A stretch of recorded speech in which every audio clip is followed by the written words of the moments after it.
update on the 1940s Welder. I got an exhaust installed, finally. Before it was installed, but I just had it hanging off the front with a bungee cord. So I made a little bracket, some booger weld out of some scrap steel, drilled 2 holes in this, installed some bolts through it, and then welded the good used glass pack on there. Then I ran that exhaust up into there and just hooked it onto the manifold. So nice and quiet. It keeps the hot exhaust gases out of that engine compartment because it was just open at the end of that manifold before, which was obviously getting fuel lines and carburetor hot, which, as everybody knows, is vapor lock city. I've done quite a bit of electrical work to it. I've converted it to positive or negative ground instead of positive ground. So I had to flip the ignition coil, positive and negative. I did a little bit of wiring here to get the exciter field in here flipped, because it's not internally grounded to the case. Surprisingly, it actually had an outside ground. So I just flipped the wires to be safe in case there was like a rectifier in there or something. I'm assuming it was just a straight coil, and it probably worked fine either way, but I just wanted to flip it. And then I installed one of these GM one-wire alternators because the generator worked.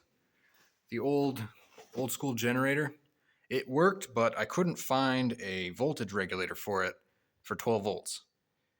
And I mean, they're not that hard to find online and stuff like that, but around by me, the tractor parts stores didn't have anything, auto parts stores didn't have anything. I ended up just getting this. It was about the same price, actually a little cheaper, even with the core fee, than one of those voltage regulators, the mechanical voltage regulators. So it bolted up fine to the top bracket with some extra spacers, and then I just put welded on a little bar down here. It's nice and strong. Keeps the tension on that fan belt. It charges good. As soon as I got that installed, I blew the fuel pump because it originally had a mechanical fuel pump on it, and that was torn, and I didn't want to have to search for a diaphragm for it. So I installed it's one of those little clicker pumps. It worked fine. It worked great for, a week or two after I installed it. I had a little fuel pressure regulator to keep it at around 1 psi, just so I can make sure I don't flood the carb. I had a Ford style fuel filter on here. Now I'm thinking what happened is, if you listen, let's see if I can make it happen.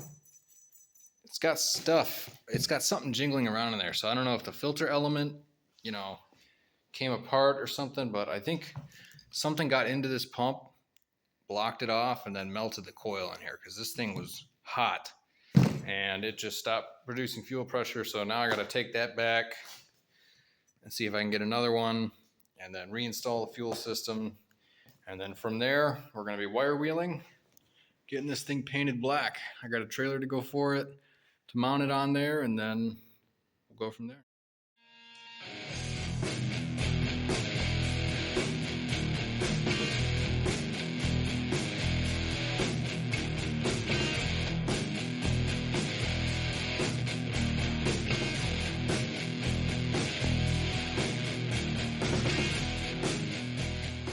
Finally done. New paint job looks great. Everything works mechanically as it should. I have a very long list of things that I did to it. Ignition's all set up, new gauge, wiring, that's flipped so it reads charge and discharge correctly.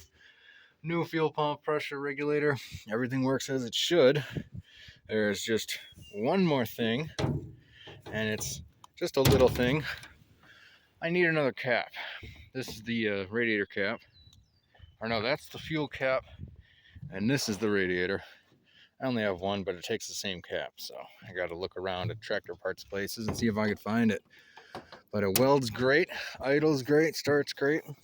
I think it'll be good. I just mounted it up to this trailer, so I got a way to haul it once I start putting her to work. So yeah, stay tuned in the near future. I'll try to get some videos of actual time on the job site with it.